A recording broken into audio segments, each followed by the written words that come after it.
Hello and welcome. I'm Brian Hansen with the Buffett Center for International and Comparative Studies and the Center for Global Engagement, and I welcome you here to this event, this talk in our series on global development, a series we started a couple of years ago to really provide an opportunity to explore international development issues, to bring thought leaders to campus, practitioners to campus, and really explore international development issues as part of a set of programs that our speaker and I were just talking about, which are very strong at Northwestern, opportunities for students to get experience doing development work as well as co-curricular groups to continue to explore issues of international development. And having people from outside of the community is, I think, a very important part of the process of keeping ideas fresh and perspectives, introducing new perspectives and asking questions about some accepted wisdom. And this talk is very much in that spirit of asking questions and re-examining things that we think we know about international development. Tonight, Charles Kenny is here, and this talk is also co-sponsored, I should say, by the Global Engagement Summit, one of those very vigorous student groups that is asking questions about international development, how we affect social change in the world.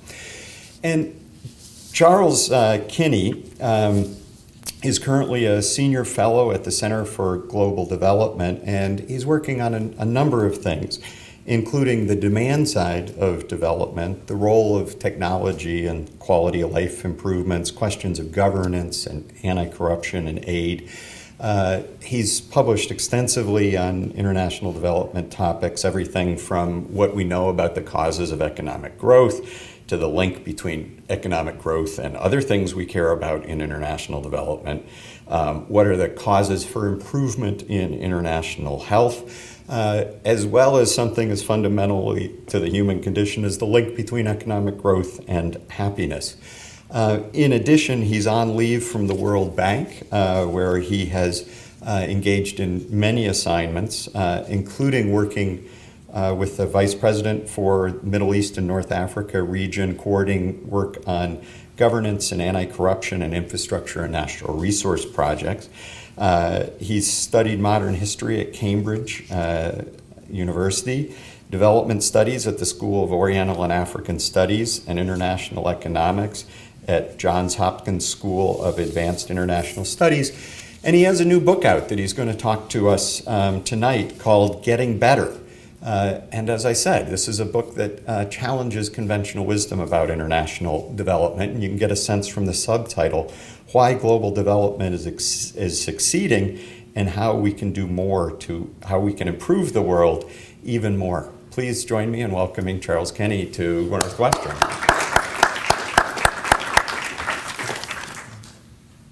Hi, thanks very much for coming. It's great to be here. I was mentioning to some of the people in the audience earlier, this is my first time in Northwestern, but not the first time I've wanted to be here. I applied to be a PhD student in the history program about 20 years ago, and they were wise enough to throw out the application immediately it came in the door. I think that was good for Northwestern, and I think in the end Northwestern was right that it was good for me. But anyway, it's nice to be back under happier circumstances. So here's the problem with my book. It's about the exciting stuff that doesn't happen. It's about how much more frequently around the world really nothing much is going on.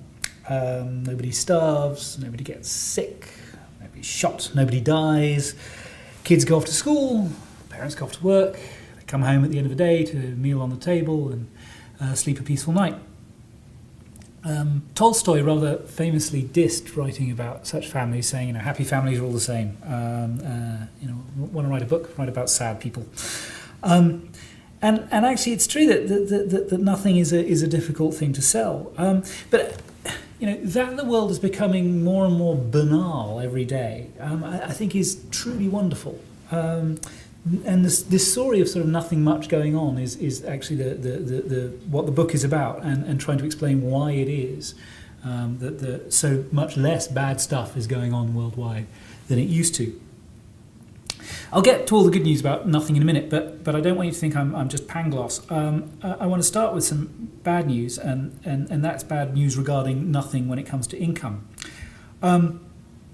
Lots of people today worldwide are no richer than their parents, who are no richer than their parents, who are no richer than their parents, going back through history to the dawn of time. In the words of Harvard's Lance Pritchett, we've seen divergence big time. Some countries have got richer and richer and richer and richer, and other countries have stayed pretty much as poor as they ever were. So in 1950, the gap between the richest and the poorest country in the world was sort of 33-fold, already quite big, right?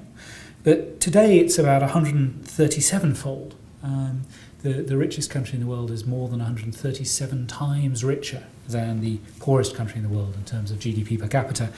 And around 7 to 800 million people still live on less than $1 a day. The good news about that is that only 20 years ago it was more than 1.5 billion, but still, for a lot of people in a lot of countries, one bit of nothing they have is no more money. And the worst news is what lies behind that fact. It's a lot of history. History that I think can be illustrated using two stories. One of Mungo Park, a Scottish explorer, and one better known story of Lewis and Clark. Mungo Park was a man with a wanderlust, and he decided that he was going to find the semi-legendary, or at least to the west, semi-legendary city of Timbuktu in 1805. And he set off with 41 troops and an official artist, and his brother-in-law came along for the ride. And they went off from Gambia on the west coast of Africa and set off on April 27th. And they faced some challenges. There were rains and wild dogs and a pack of lions and an over-friendly crocodile. But what actually really got to them was tropical disease. Dysentery, mosquitoes, so on and so forth. By August 19th, they actually had reached the Niger River, 500 miles inland. Of the 43 who had set off, only 12 were still alive. Park's last message that got out back to Britain said that there were only him and 3 soldiers left alive, one deranged in his mind. A rescue mission later learned that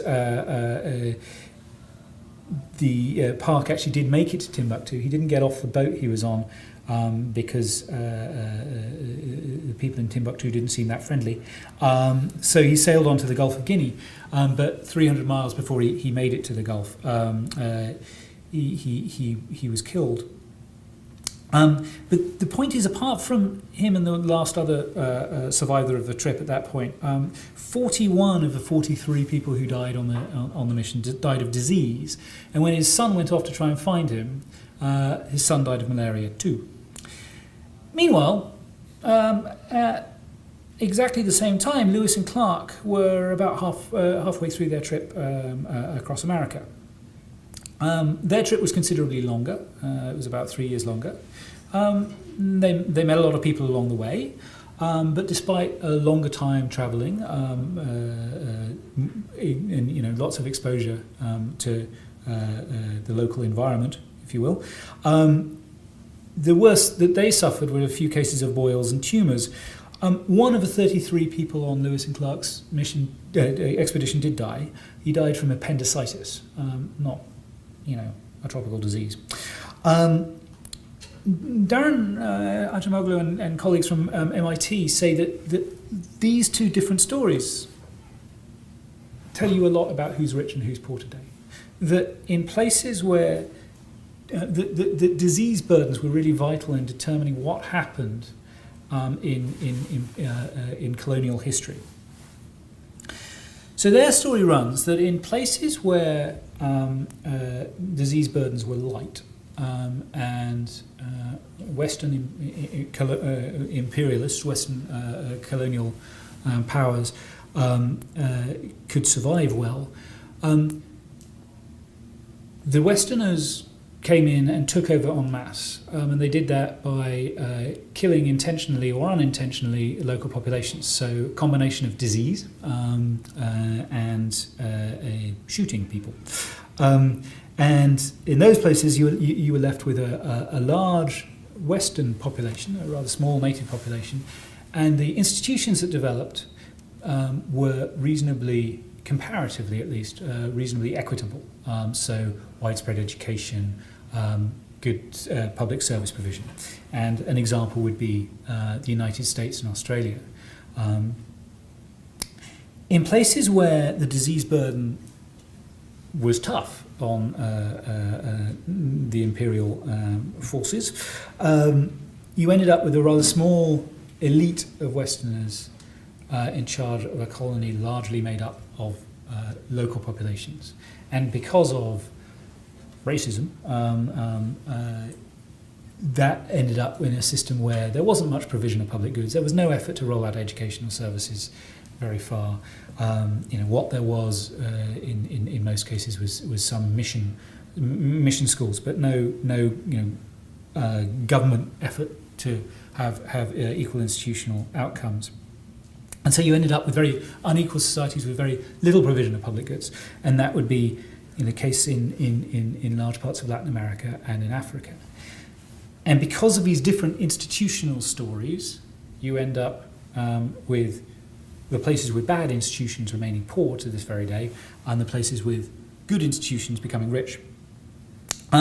So there's a bunch of economists saying that it's at least sort of 300 years of history, but you can go back further. Bill Eastley from New York University claims you can explain modern wealth and modern poverty around the world by the fact that some countries in 1500 had ocean-going boats and compasses, and those countries got rich. Sorry, people who lived in those countries all got rich, and people who didn't have ocean-going boats and compasses in 1500 are all today poor. If you believe Jared Diamond, it's all about the shape of Pangaea. I won't go there, but anyway, the short version of the story is that history really matters. So that's really sad if you think that income is the measure of global development, because if income is determined by institutions and institutions are determined by a huge amount of history, there's not much we can do about this global divergence in income. Well, that's a bit depressing. So how can I be confident about development progress? Because all of those people who are as poor as they've ever been, all of those people still living on $1.25 a day, the whole region of sub-Saharan Africa marginally richer than it was at independence. Even when you look at those places, even when you look at those people, when you look at anything apart from money, we've seen rapid and ubiquitous progress towards banality.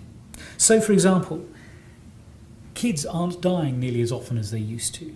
There's been a 75% reduction in global infant mortality over the past century.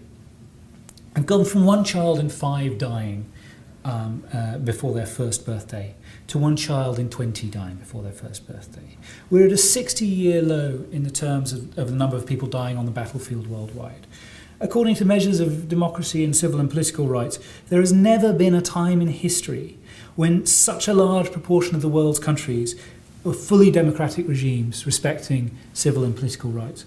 More than 87% of kids of primary age worldwide are in school. That's, up from less than half of kids 50 years ago. Poll people and ask them how happy they are. You'll never get answers that are as happy as they are today. And never, ever in the recorded statistical history has beer production per capita been higher. I could go on. Name your measure of the quality of life, and things are just getting better. And this progress really is truly global. So banality is spreading everywhere.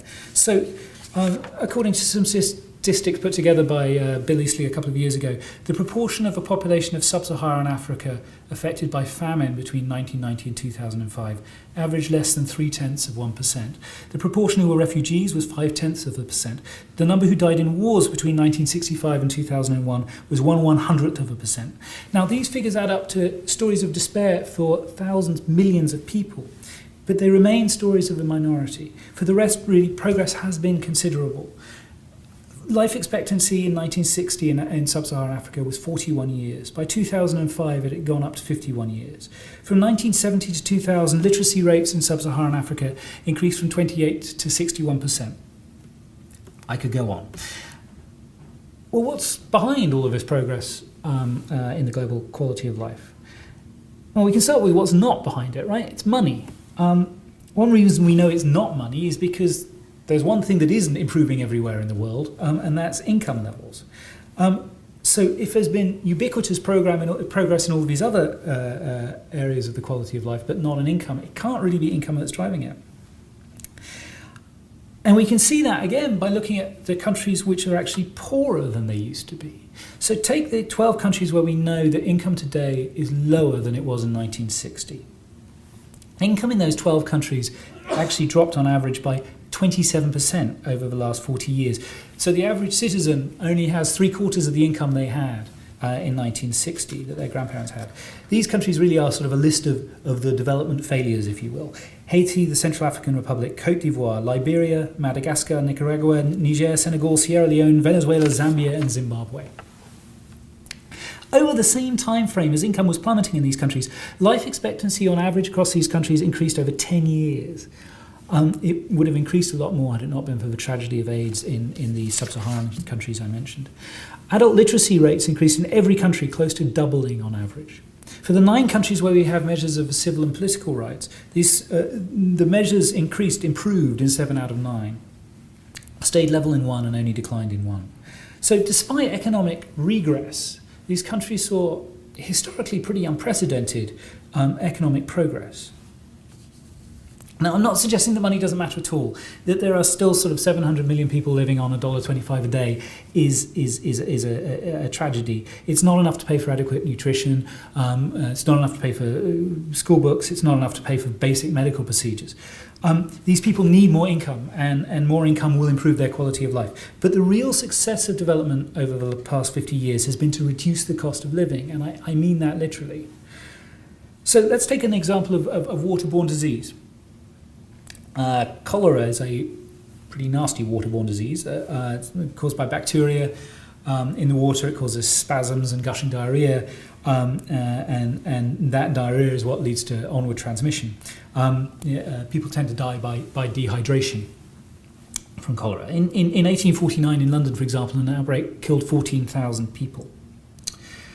Now, at the time in London, people thought what caused cholera was the smell, miasma.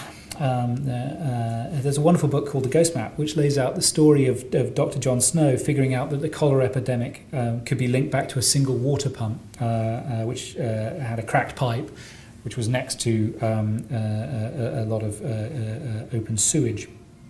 Meanwhile, in France, Pasteur is coming up with a germ theory. And between the two, you get a much better understanding of what cholera will, what caused cholera and what we could do about it. And the response was institutionally and financially incredibly complex, but incredibly successful. It was the Bazalgette sewage system in London. If you've ever walked along the embankment in London, a beautiful walk along the Thames, you are walking on top of a huge sewage pipe built by Bazalgette. It really was probably one of the biggest engineering achievements in the world up to that time. And it remains to this day terribly expensive and complex to put in sewage systems, which is why many, many, many countries in the world don't have them. But fast forward 100 years from Bazalgette, 1971 in Bangladesh, Bangladesh War for Independence. It's a very nasty civil war. 9 million refugees flood across the border from Bangladesh into India. Sorry, this is Bangladesh independence war from what I suppose then was West Pakistan, and Bangladesh was East Pakistan. 9 million refugees flood across the border from Bangladesh into India. Dr. Dilip Mahalanovich is working in a refugee camp on the Indian border with Bangladesh. He's working in a camp where a whole load of people are getting infected by waterborne diseases. 20 to 30% of them are dying as a result. The treatment at the time for waterborne disease, for diarrhea, was a saline drip. Saline drip, a bag full of water with salt in it, stuck using a needle into your arm, and that was meant to stop you dying of dehydration. It takes medical expertise because you need to stick the needle in the right place. The doctor had precisely 2 people in the refugee camp who knew how to do it, and anyway he was running out of saline drip and people were dying. So what he does is he goes out and he puts a huge drum of water and mixes in a whole load of sugar and salt, stirs it round, and he tells family and friends of people with diarrhea, come, bring bottles, cups, whatever you've got, fill it with this sugar salt solution, take it back, feed it to the person with diarrhea until they can't stand the taste of the stuff anymore. Doing that was an approach that was completely off the charts, not something that medical was approved of by the medical community, let's put it that way. But it worked. The death rates dropped from 20-30% to 3%. It's a very simple way to deal with the problem of dehydration. Drink water, right? But drink water with sugar and salt in it. It's much more straightforward than saline drip, although it's based on exactly the same principles. The cure costs cents. It can be done by untrained individuals. It's easy, right? When you add to this very simple cure for cholera the fact that we now have a whole load of different ways of cleaning water, which are much more straightforward than getting clean water all the way down pipes. So bleach, disinfectant bottles, and so on. All of this means that preventing a death from cholera is a lot cheaper than it used to be. It doesn't take this institutionally complex, hideously expensive engineering miracle, which is the sewage system. You can prevent a lot of those diseases, a lot of waterborne deaths, for cents rather than many dollars.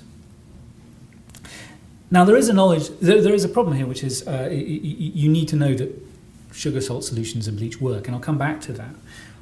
But if you can spread that knowledge, you've largely dealt with the problem of death by waterborne disease, which currently still kills 1.5 million people a year, by the way. The declining cost of living means that people who are as poor as they've ever been are living longer and healthier and getting access to education and knowledge and living in a level of security that's not just higher than their ancestors, but higher than people as rich as possible 100 years ago. So that infant mortality rates in rich countries in 1900 are higher than infant mortalities in the poorest countries today. And a driving force allowing for this better incomes at the same technologies, a driving force for better outcomes at the same income is the spread of these technologies. Another example would be smallpox, which killed sort of 300 to 500 million people in the last century. It won't kill anybody this century because it was eradicated worldwide in 1971.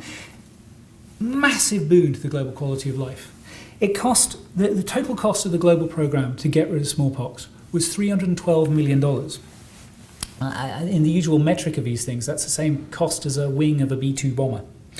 And the smallpox vaccination is not a one-off example.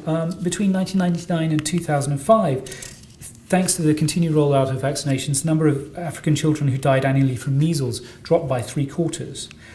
That's from 500,000 to 126,000. So that's 374,000 kids still alive, thanks, just in a 6-year period, thanks to the rollout of measles vaccinations. And it's not just about health. So the list of ubiquitous technologies improving the quality of life worldwide that were not ubiquitous 20, 50 years ago. Cement, corrugated iron, steel wire, piping, nails and tools, household items like plastic sheeting and containers, synthetic clothing, rubber soles, bicycles, all-weather roads, buses, water pumps, radios, televisions, mobile phones, butane and paraffin for lighting, pens, pencils, cheap paper. A huge number of technologies have rolled out around the developing world and are making a distinct and significant difference to the quality of life, even to people on exactly the same meagre incomes they were on before. But it isn't all about technology. There is also this demand-side story. There's You need people to know this stuff works and to know that it's important. It's about the demand for health services and the demand for education and the demand for liberty and security. And it's about the spreading idea that we should expect these things. Not that they're the privilege of the rich, but that we should all have them. The importance of demand side, I think, is particularly clear in the case of education. In Burkina Faso and Pakistan, for example, a survey of poor people, a global survey of poor people, revealed that there was a widespread feeling in those countries that educating girls made them less attractive marriage prospects. For two reasons. One, they'd be unsatisfied, and two, they'd be less good at housework. Some in Burkina Faso even went so far as to argue that education was pretty much the surest way of getting a girl to end up in prostitution. And changing such attitudes and making it the default position that girls should be in school is a considerably bigger barrier to universal primary education than is the need to build more classrooms. Now, that's partially because we've built so many classrooms over the last 40 years that getting to school is not difficult, nearly everywhere in the world. But it is also that it's just the bigger barrier. So Dion Filmer, who's an economist at the World Bank, did a study looking at how much more likely were your kids to be at school if you lived nearer to a school rather than further away from a school.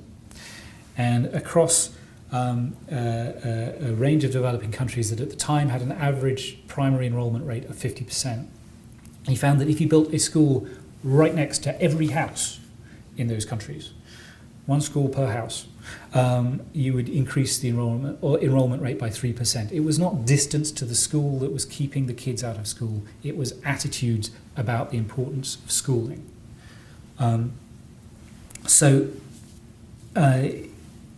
That we have seen this huge increase in global enrollment rates is a lot about a demand side story. It is about the new normal being your kids should be in school, and in particular your girls should be in school. And we know, a whole bunch of reasons that this change has happened. I mean, one of the surest signs of whether somebody will be in school is whether their parents were in school. And because more parents were in school 20 years ago, more kids are in school today. Another way of increasing the chance that your kid will be in school is living in a village or a community where most other kids are in school. There is a social effect of that. One more thing that can have a dramatic impact is TV. So Robert Jensen and Emily Oster of the National Bureau of Economic Research, that the rollout of cable TV and satellite TV services across India. An immense number of Indian households have cable and satellite TV. It's incredible. But as cable service rolled out, people started watching a lot more TV, obviously. What they were largely watching was local soap operas. And the interesting thing about these soap operas is a lot of them had very strong female lead characters in them. Women who were running their own business, who were making decisions about finances within their household, who were obviously literate and well educated. So as cable access rolled out across the country, people started watching more TV. Next thing that happens is kids start being named after soap opera characters. But immediately after that, more girls started going to school. A lot more girls started going to school. So that the gap between rural and urban areas on the number of girls the gap between rural and urban areas in the gap between girls and boys' education dropped by 45 to 75%. A huge reduction in the inequality between girls and boys' education. Because I guess there was a feeling that, see it on TV, see these, if women have this role on TV, why can't they have this role in my life? So stronger communications, changing community norms, all of these things have had a big factor in changing attitudes. Changing attitudes and knowledge also really matters, obviously, in health. So in Kerala state in India, only 5% of people don't know that the answer to diarrhea outbreaks is to rehydrate, to give people more fluids. So 95% know the right thing to do. In West Bengal, only 50% know the right thing to do. Only 50% of parents know that if your child's got diarrhea, what you need to do is keep them hydrated. And that is one big reason why child mortality rates in West Bengal are 3 times the rate that they are in Kerala. And there's a sad irony there.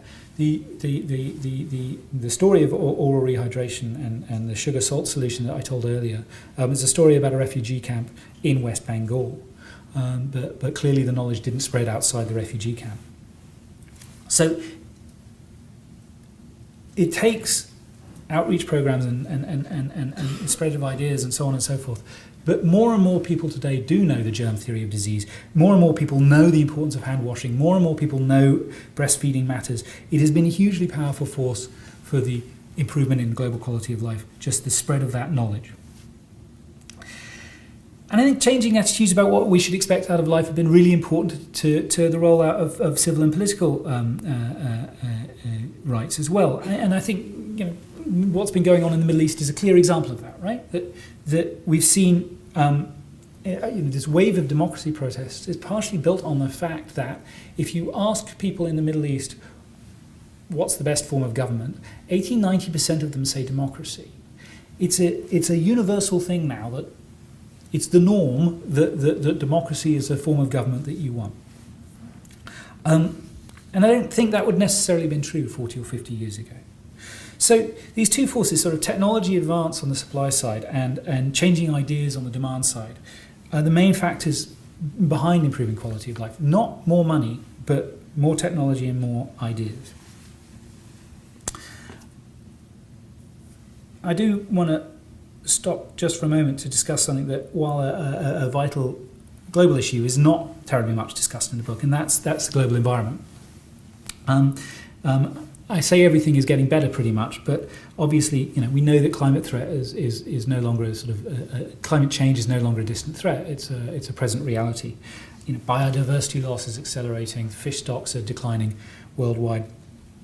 A third of the world's population lives in areas facing water scarcity. I would say two things though. My book is largely focused on those people with the lowest quality of life, who are also the ones who are the poorest.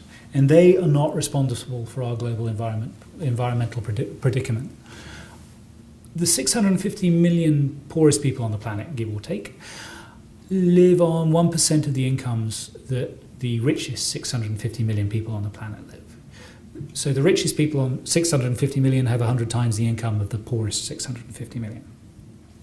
That means, give or take, the richest 650 million are consuming about 100 times what the poorest 650 million are consuming. You could double the population of the poorest 650 million on the planet, and it would be the same as raising the income of the richest people on the planet by 1%, which we do year in and year out.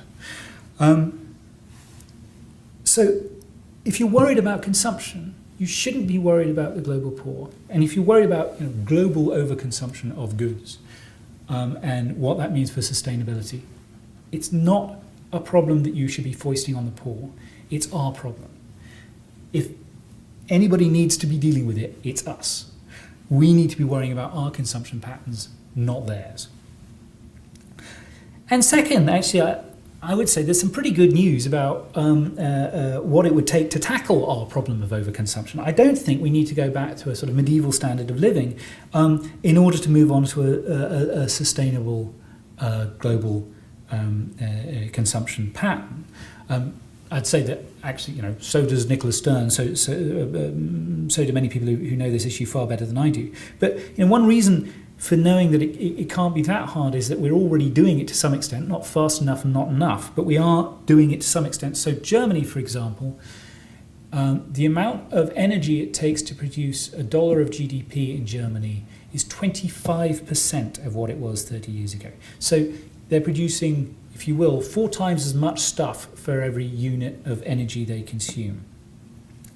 So we can move on to we are moving on to a development path that involves using less fossil fuels, for example, to produce the same amount of goods. What we need to do is move on to that path faster. And And the other bit of good news is it doesn't actually take rocket science to work out how to do that. We have a lot of the answers. Taxing carbon might help, for example. So it's not that we need some brand new technology that nobody's thought of to face this challenge. And back to the focus of the book, we've also seen some more good news for the global environment, if you will, that an increasingly small amount of GDP per capita goes increasingly far in ensuring a good, decent quality of life. So in order to get universal education and a lifespan of 70 years and civil and political rights and so on and so forth, it used to take a lot of money.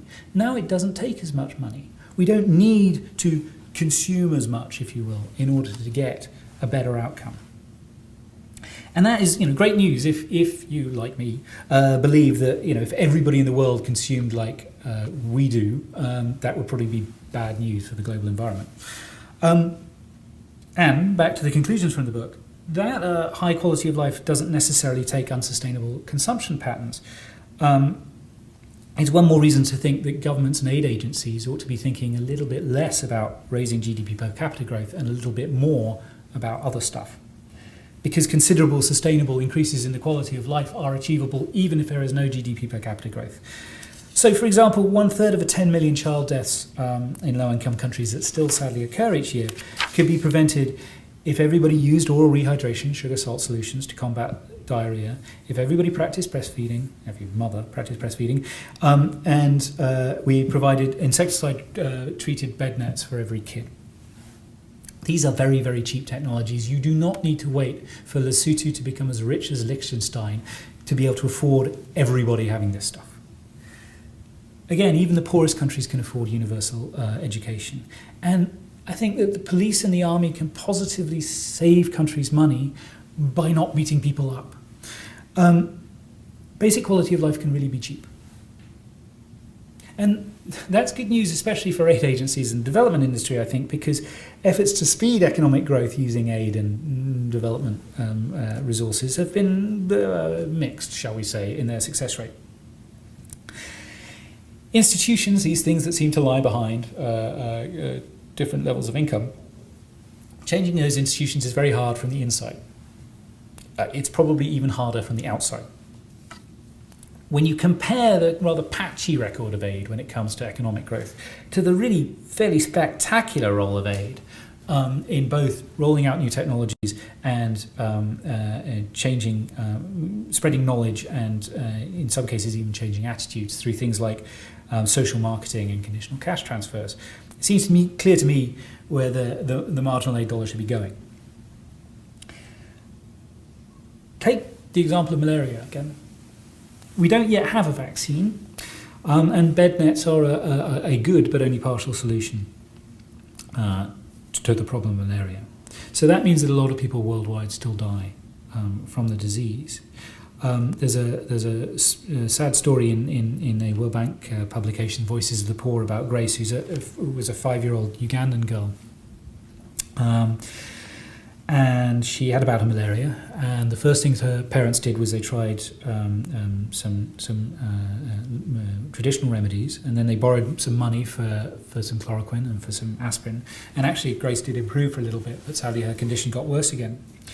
So the parents sold some chickens to afford a trip to the local hospital. When she got to the hospital, the doctor said, "Look, she's seriously anemic. She needs a blood transfusion. That'll be $5." And the parents rushed back to their village to try and get the $5, but by the time they got back, Grace had died. Now, if her parents had been richer and had just had $5 in the wallet, she wouldn't have died. But if she'd had a malaria vaccine, she wouldn't have died either. Now, over the past 50 years, we've been far more successful at getting vaccines out there than we have at getting more $5 bills into the hands of poor people through economic growth. So I would focus more of our efforts on vaccines. And when it comes to aid policies more generally, I think as Grace's story demonstrates at the individual level, there's an immense amount of unnecessary suffering still going on worldwide. And you only need to look at a Burma or a Zimbabwe or a North Korea to know that. But the immense global progress that we have seen should counter any notion that aid is just throwing money down a rat hole, that there's nothing that we can do for these societies, that they're stuck in some medieval poverty trap that they'll never escape from, and so we should just give up and go home. Aid has worked. It has had a dramatic impact on the quality of life, and it can continue to do so. Developing countries that we quite often denigrate for being failed states, even some of the most failed of these failed states have rolled out education access in a way that was unimaginable 50 years ago, have rolled out vaccination programs in a way that was unimaginable 20 years ago. So we need to be careful about writing them off as hopeless, because they're not. The obvious sort of political message here is you cut aid if you want to, if you really think that a marginal federal dollar is better spent on a weapon system or whatever, but cut it knowing that you're cutting something that works. Worldwide, that far fewer people are living lives marked by one tragedy after another is great news, and again I think it comes back to there's a lot more of nothing going on. I think that aid has played a large role. Is also good news and a reason to keep on supporting it, and that makes me think that this idea of nothing, of less stuff happening, really should sell, and hopefully it'll start selling with my book. Thanks very much.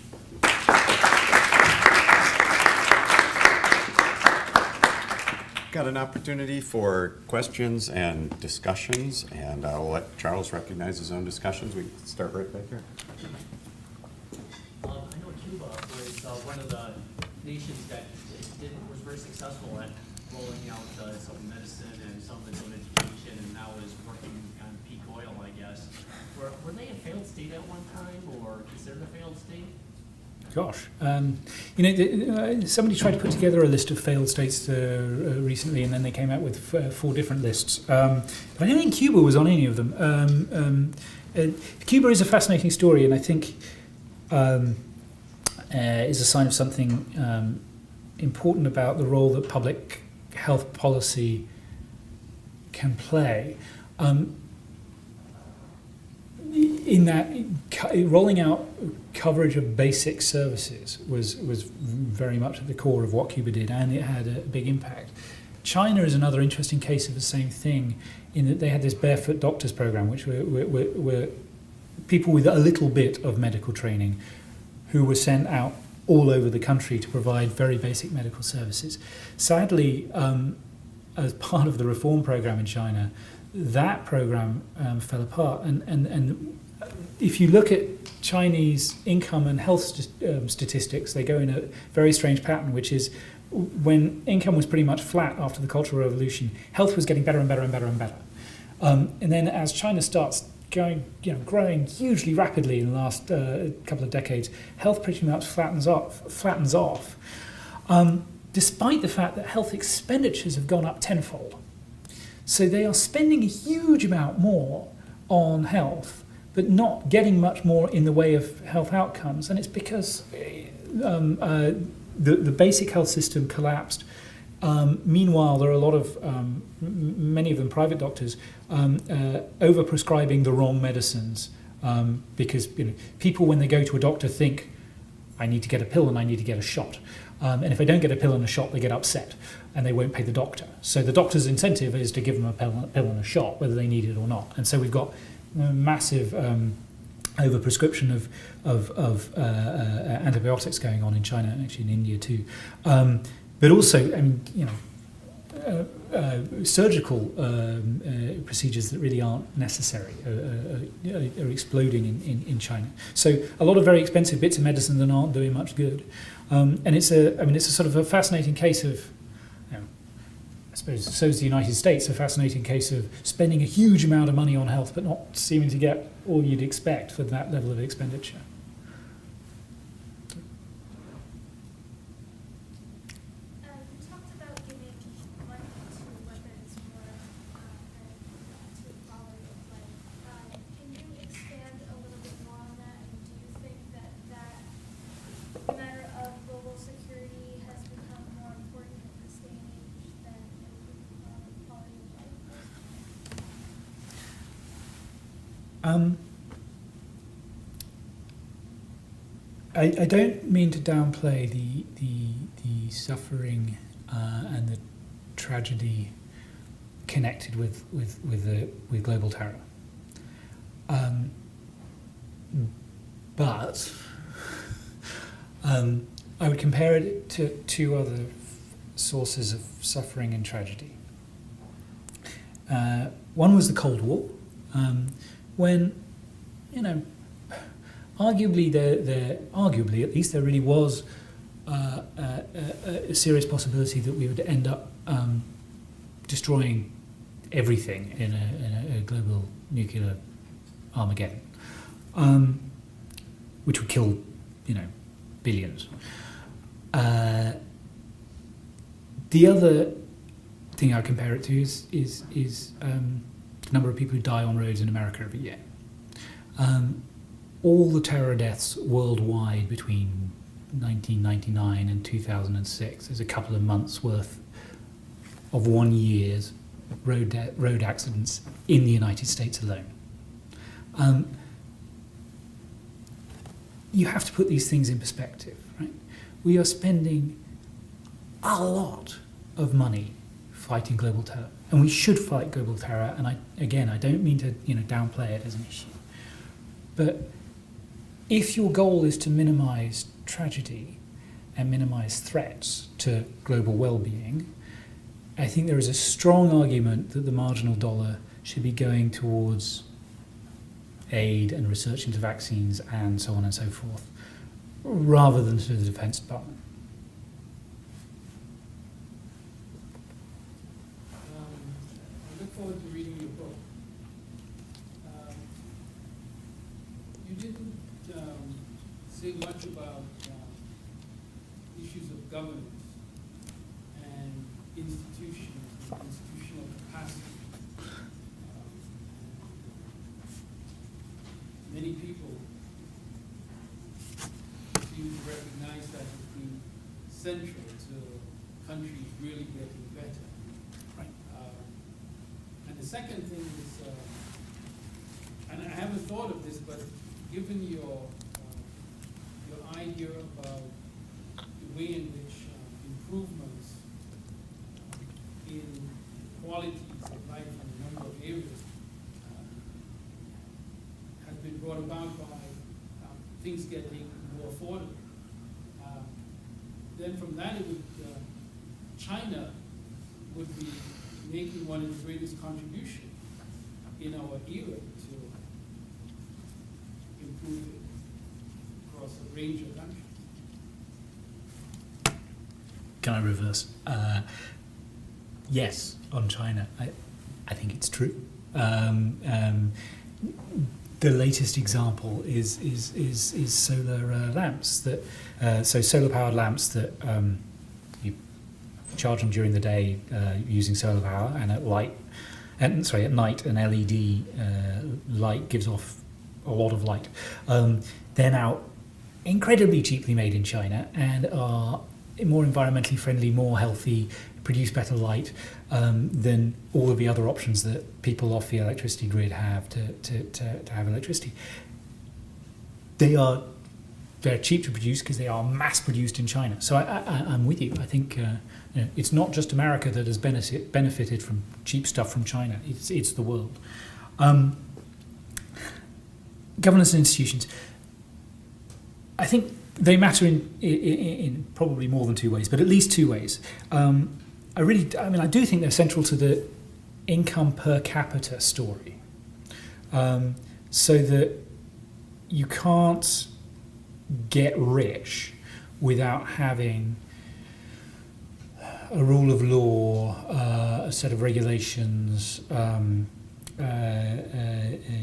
functioning bureaucracy, and so on and so forth, that works reasonably well. You can't get that rich without reasonably good quality governance institutions. I'd also say they matter for their own sake. It is a quality of life issue that many people can't get access to an electricity connection without paying a bribe, or face a significant risk of being wrongly imprisoned if they don't pay a bribe to the police, or so on and so forth, right? So governance and institutions really matter in those two ways, both sort of as an input to growth, but also as a quality of life issue themselves.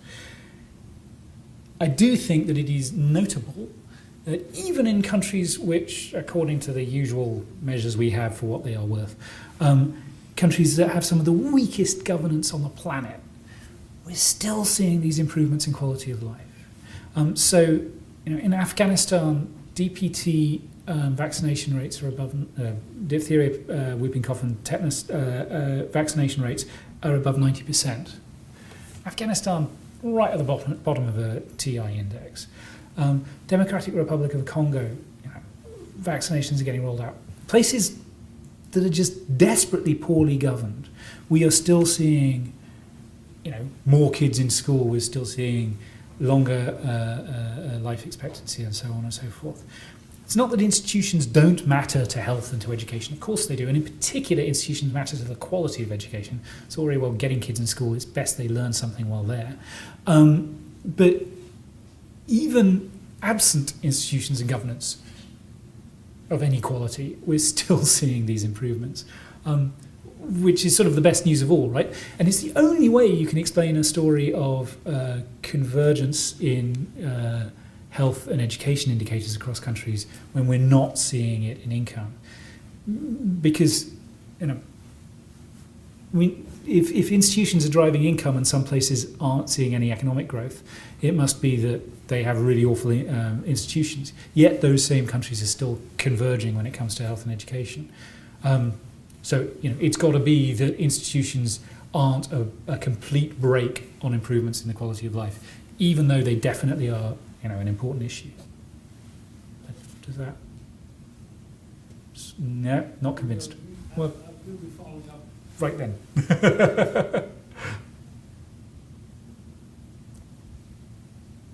Sorry. Oh, back there. Pardon me. Sorry. One historical note, just worth mentioning in passing, with the Lewis and Clark expedition, not facing some environmental hazards similar to the French expedition to Timbuktu. The expedition also had a great deal of luck because the Spanish were utterly infuriated with the Louisiana Prussians, especially since they held the territory previous before trading it to France. And in fact, Spain sent troops from Mexico and invaded Nebraska in 1805 with the express intention of annihilating the expedition. They narrowly missed it, but the expedition just continued on its way, not knowing anything was amiss, and only learned of it all later when it was under the bridge. Thank you. By the way, Jefferson's own estimate of the conquest of the West instead of the 85 years that it took was 2,000 years. Thank you for adding. So the biggest threat to the Europeans in North America were the Europeans. Fair enough. sorry. People of European descent in. Anyway, thanks. That's interesting. Well, going back to the previous question about health and education not necessarily being as related to governance as we might have expected, if government institutions, I expect an situation with a country with poor governance, and bad institutions, the institutions aren't necessarily providing, well, the question is, are they providing the help and the education, or is it if the institutions are bad, it just doesn't seem like they would be able to provide health and education. So in my mind, it must be someone else. Is that true? Sorry, and absolutely. Thank you for that question. Another way of looking at this is, however terrible the governance and institutions are in some parts of Africa, they're better than the governance and institutions that a country like Britain had 300 years ago. They are good enough to manage to do things like support vaccination and all that, which, I'm not saying it's easy, but it's not really, really, really terribly hard for most of these diseases. Noticeably, when it is harder to vaccinate, because, for example, you need to keep the vaccine cold all the way to the delivery point, the percentage of the population vaccinated drops quite dramatically. So immediately it becomes harder to provide these services. They aren't provided as well in countries with weak institutions and governance. There's a similar story with education. Even really, really terribly poorly governed countries can manage to build enough schools and hire enough teachers that theoretically every kid can be in class. As I said, there's a demand side story in education too. You need to persuade people that the kids ought to be in class, but leave the demand side out of it and just think about the kids in school. Even the poorest countries can manage that. What is noticeable about many parts of the world is what happens to kids when they are in the classroom, to which the answer is not much. Teacher absentee rates are really high. The textbooks haven't got there, or never been bought in the first place. The teachers who are in class are making no noticeable effort to teach. These are tougher problems. I mean, the good news, if you will, is it turns out that even in countries where there's massive teacher absenteeism and rarely are the teachers making any effort to teach, if you leave a kid in school for 6 years, they usually have mastered literacy, even in those grim circumstances. Low levels of literacy, but they've mastered literacy. So it's not that there's no return to sitting in class for 6 years, it's just, by golly, the return could be a lot higher if the teachers were making more of an effort and were turning up and there were books and so on and so forth. But there is a moment when it does become a problem of the quality of institutions and governance. So it does become a problem of institutions and governance when you actually want kids to learn enough that, they could work in a call centre. It does become a problem of institutions and governance when you're talking about medical conditions that get much more complicated than vaccination or rehydration therapy. There is going to be a limit to how much progress poorly governed countries can make purely on the back of sort of technologies and ideas. The good news is we're some way from that limit. So there's still a fair amount of progress we can make based purely on these really simple technologies and these really straightforward ideas spreading more.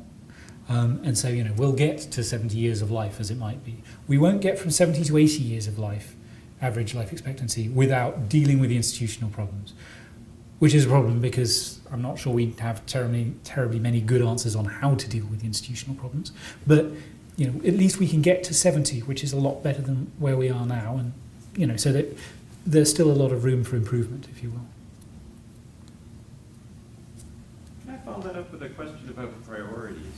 One of the suggestions of your argument might be that we should take our $8, or limited $8, and invest them in these really simple things.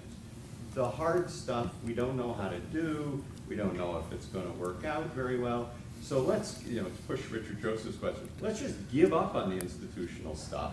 Let's build schools, let's maybe train some teachers, let's do immunization programs, and put all of our resources over there. Would you push your argument that far? Why or why not? Just on the education point, I wouldn't build the schools because I'm not sure the schools are the problem, and teacher training I think is actually really very hard. It is an institutional challenge if it's anything. But more money on vaccines, yes, definitely. More money on the simple stuff in general, yes, absolutely. I don't think we're terribly good at doing institutional reform. That doesn't mean we shouldn't keep on trying, but as a percentage of the total aid envelope, we ought to probably be doing less of that. I would also say, however, that the total aid envelope ought to be a lot larger. And I'd add that one other way to spend the money, which we know has a real effect on poor people, is to give money to poor people. So, forget all the expensive people sitting in Washington like me, and just actually give more of the money directly to the poor people you are trying to help. They actually have quite good ideas about how to spend it.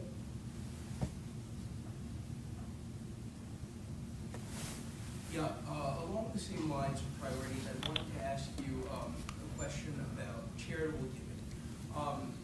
At this campus, and I think this reflects the sentiment in a lot of the country, giving towards economic development, particularly micro-lending charities like Kiva.org, have become very, very popular.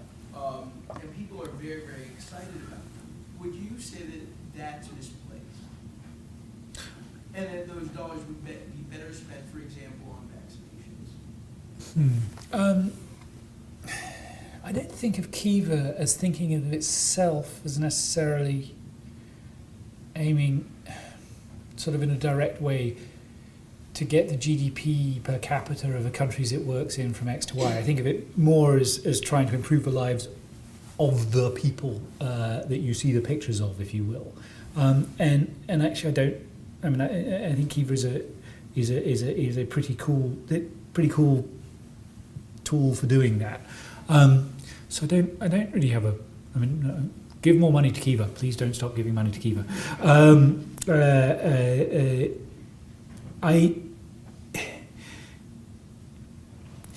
The trouble with giving money to vaccinations, I haven't ever written out a check to Roche or to GlaxoSmithKline and said, here's my $100 towards your research on malaria. Bill Gates has done things like that.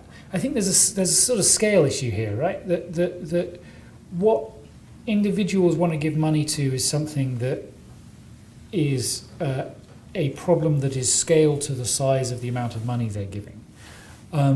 So I think aid agencies and the Gates Foundation ought to be spending lots of money on vaccine research. I don't think it's practical or realistic to ask individuals who aren't as rich as Bill Gates to follow the same kind of practices in their giving. So if you really wanted to maximise the impact of your giving, it's sort of in some general sense of the word, you might actually be wanting to write a check to the Gates Foundation. But I just don't see that happening terribly much, and I don't think it's a really practical bit of advice to give, right? That people won't follow it, and so give the money to Kiva. It does good stuff.